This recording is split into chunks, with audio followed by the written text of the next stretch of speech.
Hello, my name is Adam Boss, and this is my lab on oscillation. So for the purpose of this lab was to analyze the movement of a mass spring system in two dimensions, x and y, and to analyze its change in gravitational, kinetic, and potential energy. And those experimental results would be compared to a computational model. The principles of this lab specifically were the conservation of energy and the work done by a non-constant force, as well as Newton's second law, which appears in most of the labs. And the basic model was a mass spring system and all the potential energy and formulas that come from that. And the main results of the lab found that the computational experimental model were similar, but assumptions made in the computational model produced some differences, and I'll elaborate on that.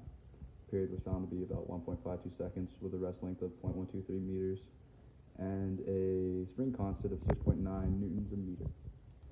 So for the main physics idea, if the system contributes to all forces, then the work done by surroundings is zero. Basically, that's just how you define your system or surroundings. Thus, the changes in potential energy due to gravity, potential energy of the spring, and kinetic energy will sum to zero. The changes in all of these, keep in mind. And the change in gravity is found by mass times gravitational constant. Well, no, not the gravitational constant. Acceleration due to gravity, which is 9.8. And the change in height. Kinetic energy is 1/2 mass velocity final squared minus velocity initial squared, and the spring potential energy formula is 1/2 spring constant times its compression or extension length squared. And it was assumed that the first frame was the origin.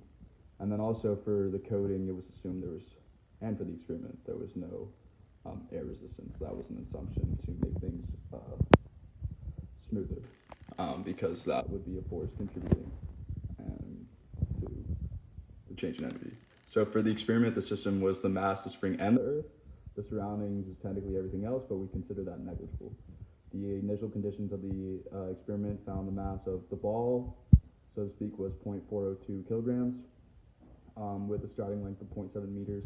Again, the origin is where the mass is at rest. The experiment itself had a mass spring system extended beyond its rest length in a vertical direction and slightly in that X direction as well. And the mass began to oscillate by going upwards first, then downwards due to changes in gravitational potential energy. And the changes were analyzed based on them. For the coding, it's basically similar formulas. You have the ball mass, which was stated. The vectors was calculated based off the first frame or two of the experimental data. The spring constant was found by manipulating the period formula. Gravity's 9.81. This is just simple updating position. L hat is L divided by its magnitude. S being the change or the X, as I defined it, the potential energy of the spring is the magnitude of L minus the L initial. These are basic formulas written in code as I had previously, and these are all updating that.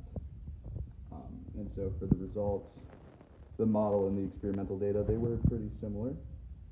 The conservation in energy and the changes of energy also oscillated as well, but as you can see, as we'll get to, the change in energy itself was zero, which is something I'll get to, but comparatively the results were pretty similar. The experiment, as you can see, it kind of decreases with time. This is because it's not simple harmonic motion, which means that the period would slowly decrease or change over time. As you can see for the experiment, it stays constant. This is due to air resistance, which I will get to. And air resistance itself was a possible error in the lab. And then lastly, what does it mean in the conclusion? So the results of the graph show that the energy principle was, the conservation of energy was demonstrated, as again the sum of the energies and the change of energy was zero. Again, the sum wasn't zero, but the change with the sum was zero, meaning the energy principle was conserved both experimentally and in the data. The oscillation in the X was about 1.5 seconds, while Y was 1.6. This was possibly due to more air resistance in the Y, specifically as it oscillates downwards, it has a higher, its velocity in the Y will get higher, and air resistance is proportional to its velocity. Therefore, it's higher as it has a higher velocity in the Y than it does in the X.